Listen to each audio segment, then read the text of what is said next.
Hi everybody, welcome to EMS 606, the elective for the EMS education course in the Masters of Public Health. I'm going to introduce the course here, talk about how it's going to go, our philosophy, topics, the type of assignments you're going to have, and so forth. So we'll start with, it is an elective. It's a 3-credit elective, and it is intended to take anyone involved in the higher levels and advanced careers in EMS or related to EMS careers and become fully informed about EMS education and training, not as an actual instructor. A very good provider who really knows what they're doing and is a skilled provider may just plain be a great EMS instructor and a primary instructor. And getting that credential. And we do have that EMS instructor credential, primary credential.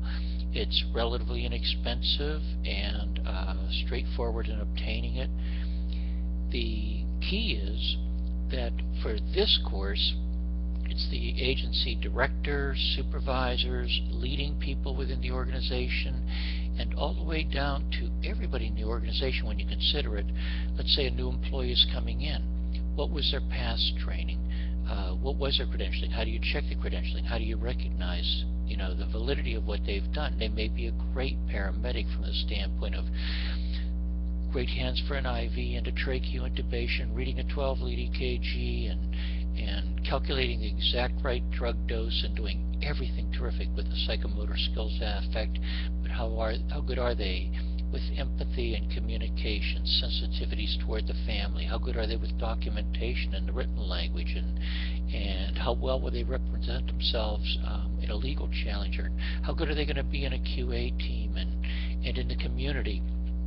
So there's a lot of dimensions to the field of EMS practice that really come in here in terms of their training and education when they come to you.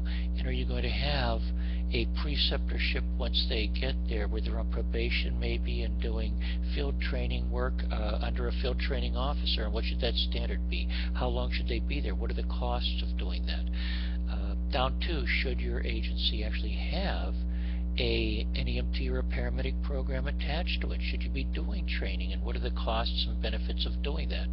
And what about your EMS agency in town there, so that even if you're not with the EMS agency, you're connected to them possibly by doing field precepting and so forth. If you're a physician, if you're a nurse, if you're related to the field, the EMS community is interacting with you, the agency is interacting with you, you may be on its board, involved with the training or otherwise. Furthermore, what does it mean to have that training and standards? Is the program accredited? Is it fully recognized by the state? What are the standards for that? And then what are the legalistics? What are the risks involved with training and the legal protections? And what kind of organizations set the standards, and what do they look like? And if you were to say develop a new kind of program or a new training level, what would it take to make that happen? And if you're reviewing an organization for quality in the world of education, just what does that look like? What are the bells and whistles and extant documents and facilities and so forth should an organization have to be a great program? Now, if you are at the agency and you are going to be a primary instructor and move on to be a training coordinator and go on to be a paramedic program director and go on to be even a higher level within an educational program, what are those state regulatory considerations? What are the accreditation considerations? What kind of outcome measure should there be? What does the National Registry expect? What should you do in the way of advocating for experiential learning in hospital clinicals?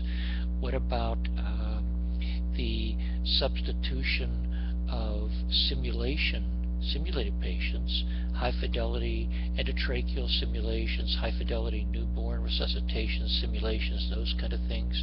What about the scope of practice? Should the scope of practice be expanded? What about the edge of where you are now?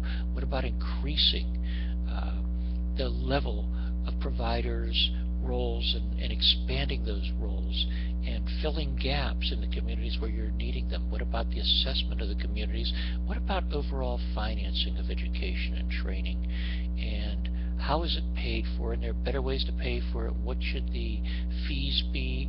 And can there be grants and subsidies and other kinds of ways? Should the taxpayer be stepping up in certain circumstances depending upon the type of agency you are?